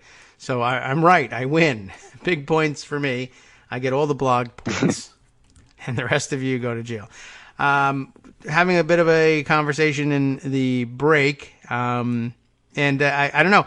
I'm having difficulty getting overexcited about it, which is why I'm actually glad to have you here doing this. Don't think that you need to stop the ranting at any point, Armando, because I feel like I should be doing this, but I also feel tired, and I feel like I have been at this same crisis point since December 2004 is where I would put my finger on it. When I picked up the New York Times that I didn't subscribe to, somebody else did, and I had the paper and read, oh yeah, so as not to sway the election, we didn't tell you, but the President of the United States has been conducting warrantless surveillance of Americans. But we didn't want you to know that because then you would have used that information in the voting booth, which is kind of why we're in business, and made an intelligent decision. But rather than do that, we thought it would be better if you didn't make that decision so that we could report to you exclusively later on this blockbuster of a story about which you can do nothing. So, but from at that point on, I realized that, you have a very serious constitutional crisis on your hands, and it became obvious very quickly that Congress would have a great deal of interest in it, but what could they do about it? And at the time, what could Democrats do about it? Not very much. And then when they petitioned the country for the right to do something about it and won that right, they did not do that thing either. They instead went through the exercise that, had they been around since early days, I guess they would have realized, this is a fruitless game. We demand documents or testimony from them. They refuse. We go back and forth for a little while. We insist. We say we're going to hold you in contempt. They say go for it. We hold the contempt vote. And then refer the contempt charges to the U.S. Attorney for the District of Columbia. He declines to prosecute. Who does he work for, David? Right. Works for the president, but it goes back to Watergate. It was relitigated again in the 80s with Ann Gorsuch.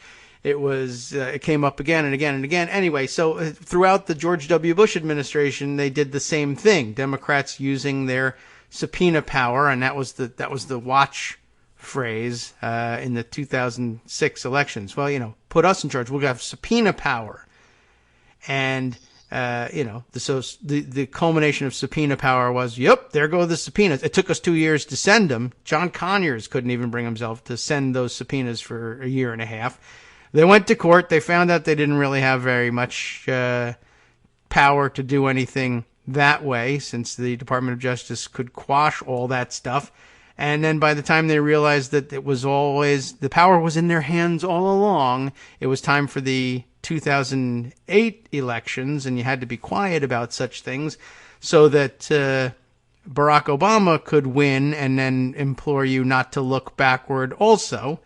And that then brings me to the cabinet room in May of 2009, sitting next to Eric Holder, who's been grousing loudly over the last couple of days as well. And and having to think, I was sat next to you when I said that this is the natural conclusion to be drawn from what powers the Congress has and what it won't execute. And now you have an even greater power, but you won't execute that power either.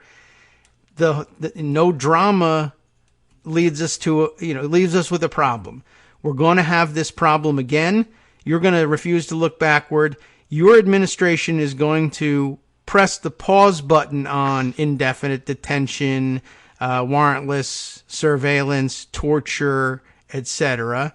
And the next Republican administration, I don't know who it's going to be. You don't know who it's going to be. We had no idea it was going to be this crazy. 2009, the next Republican administration will pick up where the last one left off because you didn't look backwards, and say this has been validated as a presidential prerogative. This is going to be the platform for Republican politics going forward. We can get away with these things. And if we can get away with these things, we may be able to get away with policy conclusions that don't make any legal sense just because, and arrest anyone who stands in our way. It's kind of like, it feels alarmist, but it's the natural progression. It may take two Republican administrations to get there, but the fact that a next Republican administration, no matter who it is, would be foolish not to pick things up where the last one left off, because you've laid it out as Democratic policy not to ask questions, to have pled for control and to be handed the reins and then to slack off on them and I'm not going to use them. Let your horse run wild. The next Republican president will be like Trump, and I'll give you a piece of evidence that supports that. In Florida, the governor's primary, Republican primary last year, was between Adam Putnam, who was the Jeb Bush type Republican, and Ron DeSantis, who painted himself to be the Trump Republican. He had gone on Fox News, et cetera. Trump endorsed him. And DeSantis destroyed the Jeb Bush type. Jeb Bush was a two-term governor of Florida. Mm-hmm.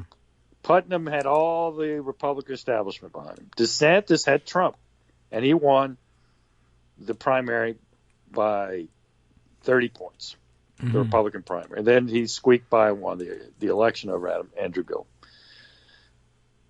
What makes you think the next Republican nominee won't be Matt Gaetz?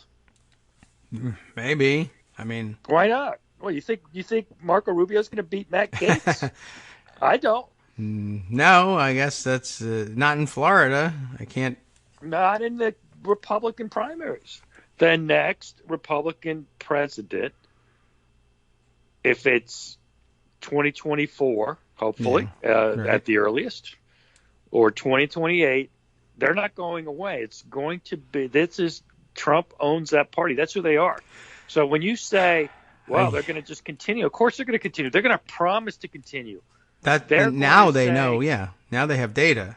This works. They might not have, presumably, I don't know whether they would have been convinced by the data necessarily after the George W. Bush administration alone, but now it's undeniable. But I just think back to that situation in 2008, 2009, whenever, before the emergence of Donald Trump, and you just say, well, it seems obvious that they're going to pick up where they left off, and that doesn't necessarily lead you to the conclusion that it's going to be Donald Trump, but they're going to that they would pick up where they left off if it went unexamined and unpunished, and it was clear that all you have to do is delay a year and a half, anything. Even if you start as corrupt on day one, all you need to do is delay a year and a half before Democrats say, gee whiz, election coming, and they'll run against you hard, but not, on the platform of we're going to lock these guys up and throw away the key. It's subpoena power. We're going to expose it all. And that never works. But I'm just wondering, like, sitting there in 2009 and saying we just disposed of a lawless moron as president. What do you suppose is going to happen if the pushback on lawless moron presidents is not only nothing, but it should never become anything? Don't look. Just, granted, we did have to pass a health care bill, and then the more leftist folks will agree, argue, well, that wasn't even a good one. But okay, a lot of people benefited greatly. And you can make that decision, but the obvious, you have to be honest about what the trade-off is. All right, well, we may be trading almost sort of one step toward universal health care, which is an important goal, and we're incrementalists, so a little step towards it is a great big thing, and it is a BFD, as Biden said. But realize that what you're trading away is, accountability for lawless moron presidencies. And then I guess, now in hindsight, we say, well, what would come next but an even more lawless and more moronic Republican presidency? And I guess we were lulled into thinking that wasn't going to happen, amazingly enough, by the candidacy of Mitt Romney, who was admittedly something less of a moron and maybe could be expected to be less lawless, although he really had no idea what he was going to do as president. And the people advising him probably would have said, why don't you be more lawless, man? They don't care.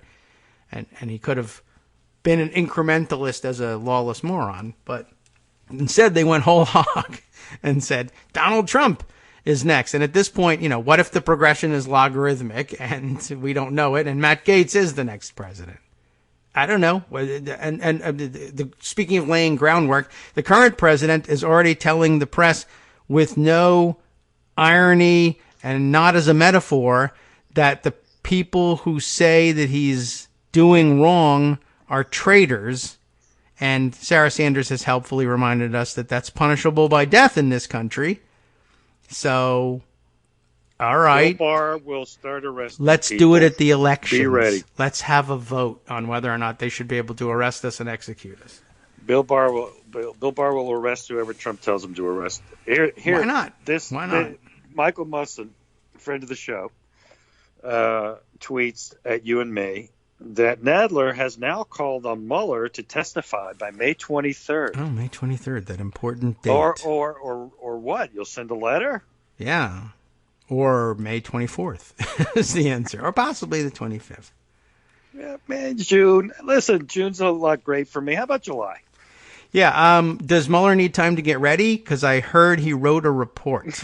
I heard he actually wrote the report, so I'm not sure how much time he needs to prep. Does he need to redact his comments? Yeah, I don't know. I'm busy now. You cannot. It's baseball after season. That, tell me that you have now called on Mueller to testify by May 23rd. Yeah. And give me confidence that you are the guy that's going to fight Trump on this. By the way, that's just disgraceful. May 23rd, David. Yeah, if you it's do more anything, than a month from today. Because he needs the time. And also, by the way, I always love, you'll always win me over immediately with the call on construction. Call on. He's going to call on. I call on you. How about that? What about that, huh?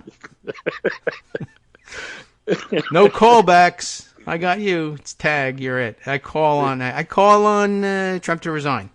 You laugh or you cry. Yeah. Oh my God!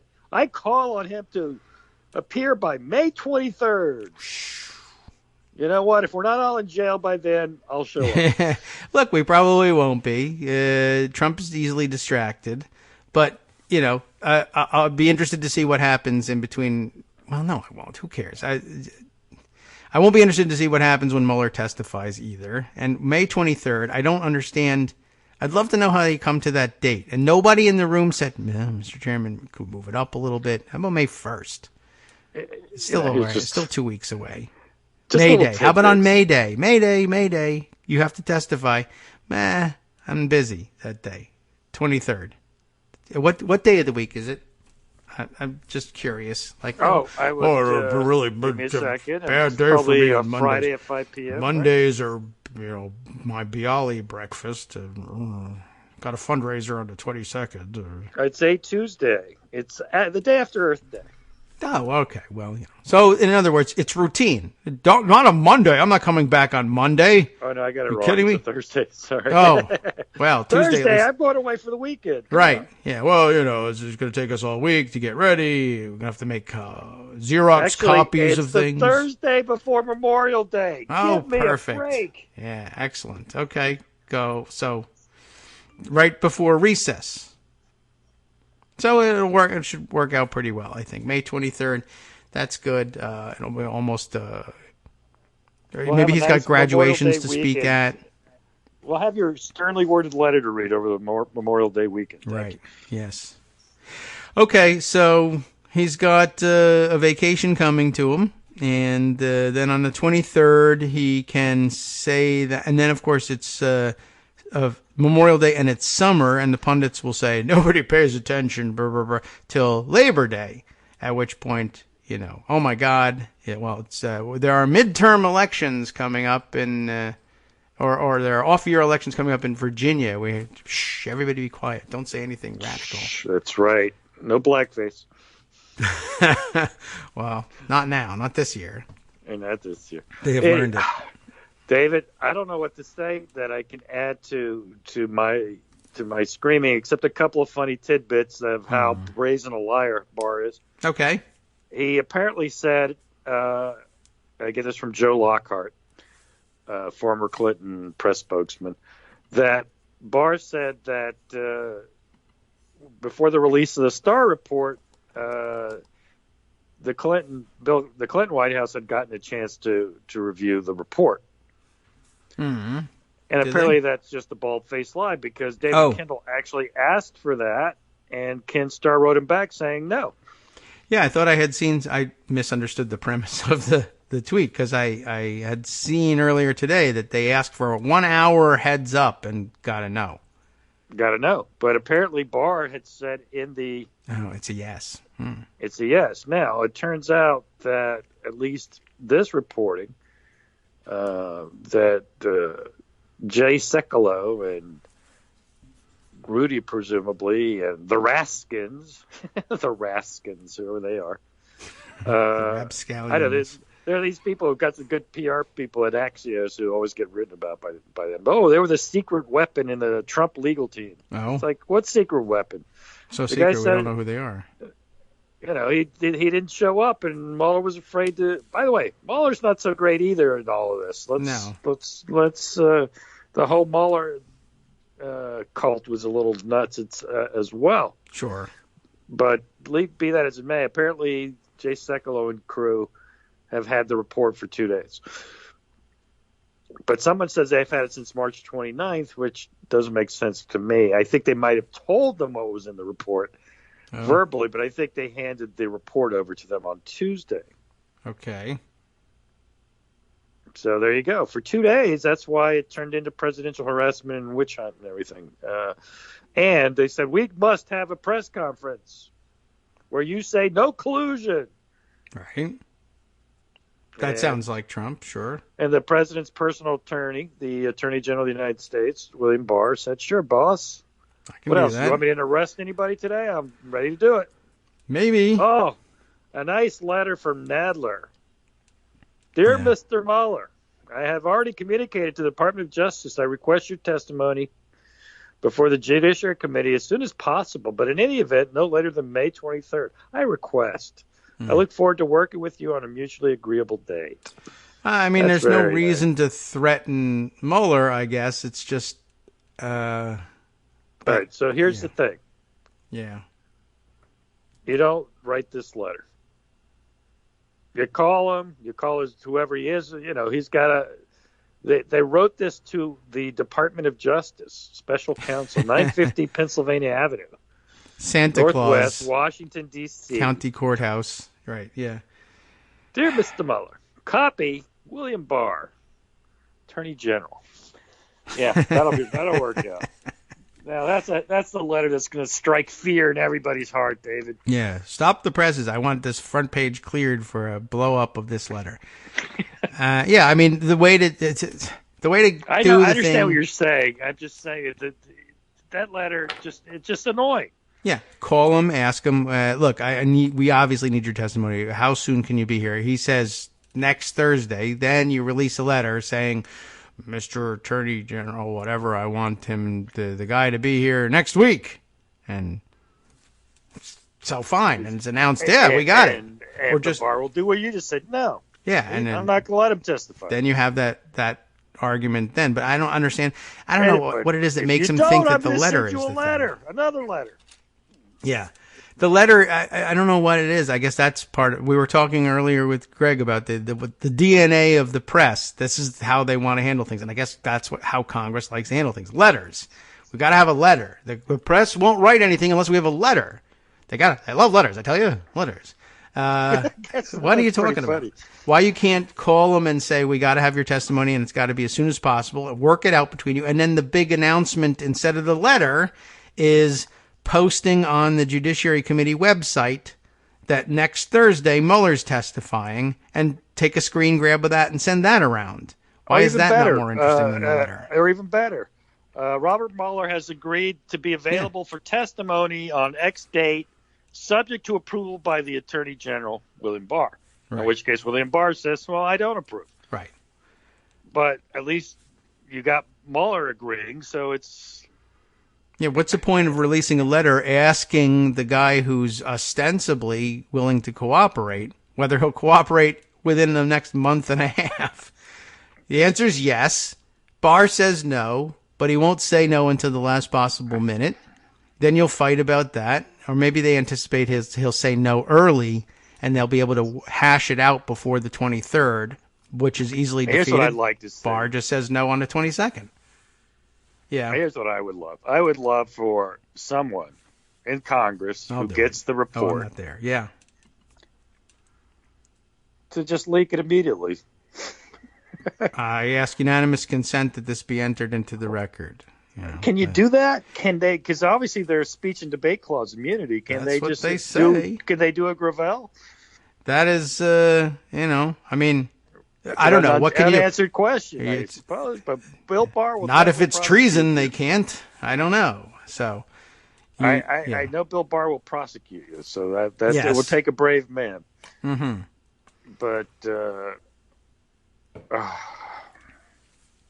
I don't know. I just would like to see a little more, and use the legal powers you have. That's the whole idea. It's not just screaming and writing letters. Mm-hmm. If you lose in court, what can I say? At least you tried. Do I want you to try and inherit contempt? Maybe I do. But you say, no, before I do that, let me see if the court will do it. Fine. But get started. You should have started a long time ago. Start today. Everyone's upset today. I don't get it. Yeah, I don't know. I mean, it's not that Nadler wasn't present either, by the way, for the whole inherent contempt fight first round. I mean, there was no inherent contempt fight, obviously, but the regular, the statutory contempt fight. He was sitting right there next to Conyers, watching it not work. And I'm sure this has got to be frustrating as hell for Brad Miller, no longer in Congress, who's the only Democratic congressman last time around to realize statutory contempt isn't going to work. And I mean, you couldn't have had it illustrated any better for you last time. Maybe people won't understand it as well this time. I don't know. But last time, I mean, the issue was we're issuing subpoenas for which we need to hold people in contempt of Congress because they're refusing to come to Congress to testify about the U.S. attorney's scandal. And I mean, if you couldn't convince people then that, well, see, the problem is that, who prosecutes contempt of Congress is the U.S. attorney. And well, yeah, I think that's true, but in many instances, we've seen the House has been permitted to hire counsel, and I don't know that the question of whether, honestly, I think that triggers the special counsel guidelines. I mean, it's like, well, you know what? We can't do it because you're suing us, so we need to appoint a special counsel to prosecute against us. I'm not sure why that doesn't apply, but when you don't want it to apply, it doesn't apply, and that's why it doesn't work, obviously. So it's an issue that no one's even thought of fixing, which they probably should have thought of when we had the Congress in 2009 and 10, statutorily saying if it's against the executive branch, the Justice Department shall appoint a special counsel to represent the Congress to enforce its subpoenas or something like that. Yeah. I don't know. I probably should have thought of it. You probably did and said it, and I didn't pay attention, and they surely didn't, because we wouldn't have that problem now. Yeah, I think Brad Miller paid attention to it, and he may have had something similar. I should look that up. I have the feeling that he did offer that up, and we're busy and limited amount of time and floor time, etc. Got to fix the healthcare thing. Election coming. Oh my God. Oh, we lost. Well, here's the thing. You'd figure Republicans at that point, being in the minority, wouldn't be a problem. There wouldn't be a filibuster issue, would there? Anyway, it's done is done. I didn't pay attention, so I can't complain. Yeah. You were paying attention, so you have every right to complain. I don't know. They're saying the release of the redacted Mueller report is imminent. The redacted, yeah, well, that's what gets scheduled for 11 o'clock. They're supposed to get their CDs of the redacted report, which tells you nothing, I guess. And we can't see it because the one for the public is more redacted. Yeah. So there ended up being two. There ended up, as I asked this question, no one knew or pretended like, no, there's only one report. So there's two reports, two redacted reports. There's a third full report. And we won't see it till they post it on the Justice Department site. It's 400 pages. It's going to take 2 hours to read and digest, really. What are we supposed to do? I'm not going to do that. I'll wait for Marcy and those people. They'll find all the stuff. Mm-hmm. I still just have to react to the banana republic we currently live in. Oh, and well. whether the body that supposedly has power to keep us from being a banana republic will do something about it. Yeah. Well, it's not typically what they do with their time. So, well, what are they going to do with their time? What are they doing with their time that's so important right now? I don't know. Something between now and March 23rd. Well, let me ask you this question. What's the important piece of legislation that they've been working on that's passed? I know they passed the voting rights thing in the House. There's lots of HR 1s and HR this. Knowing none of that was ever going to happen, I understood why. It was fine. You're making a point. Yeah. But the one thing that you can do that matters now is oversight and investigation of the most corrupt administration in the history of the United States. And that's what you should actually, that's the power you have. The Democratic House can't pass anything. Yeah. I mean, they can pass things, but it goes to Mitch McConnell. He's not passing it. And if he did, as you saw with the Yemen thing, guess who vetoed the Yemen thing? Finally, or allegedly, anyway. Allegedly. Yeah. I hear you. And the other thing it did, we're going to override his emergency declaration. Well, No. Yeah, we did. We got that passed, and guess what he did? He vetoed it. So you're not going to do anything legislatively. It seems true. But messaging is important somehow. And what messages are we getting out? What's the message that you've heard? I don't even buy that argument. Yeah, I don't know. What is it that you messaged? Who knows? We are in favor of these things that are not getting done. I understand in normal times what that means in the messaging, although it does bother me that, I would like to message this. Well, we don't have the votes for that. I know, it's a message. Yeah, but it's a dumb message because we're going to lose by showing people that we're serious about oversight and subpoena power. I'm grinding my teeth thinking about being promised that. And then being told, well, we can't do it because we'll lose the next one. Yeah. It's so self-defeating. I said, well, what good are you? Yeah, and I'm thinking about my series. I must have posted about 5 times back then. There was a series of stories that I think I ran under the title of "You're Not Getting Your Oversight," and over and over and over and over again. And it's not going to happen. You're not going to get it. It doesn't work that way, and it didn't. But I'm sure that there were some Watergate people and some Gorsuch people who were laughing at me like, he's finally discovering this. I know, I was, born 20 years after you. But, sad. But that's all we could do with today is watch, react, rant. The point is the story of the day. Okay, so all right, we'll be back tomorrow. And now I'm just depressed. Okay, well, hang in there. Maybe we can come back and do this again tomorrow. We might, if we're going to get arrested, let's go all the way. Let's give it to him on tape. Let's talk some treason. Right. Okay. Well, we'll get into that tomorrow. Thanks, Armando. Thanks. Time now for us to hand the microphone over to Justice Putnam, if he'll take it, for the West Coast Cookbook and Speakeasy. Why don't we start now? I see he's given me a nice abbreviated list of things today. Starting off things in the Bistro Cafe, if you will. Congress flouts Trump's red line and subpoenas his financial records. That's happening. GOP Congressman Dan Crenshaw of Texas smeared a 9/11 firefighter, really, who dared to criticize him, and probably not even criticize him as a porno hitman either. From Daily Kos Radio on netrootsradio.com. You have been listening to the Kagro in the Morning Show with David Waldman. Let's see. Ron Johnson of Wisconsin wants to put immigrant kids in prison in the ice boxes for even longer. Attorneys General in Michigan and New Mexico pledge not to prosecute women or providers if Roe v. Wade is overturned. That's important. The House Oversight Committee wants White House aide Stephen Miller to testify on family separation. Will he do it?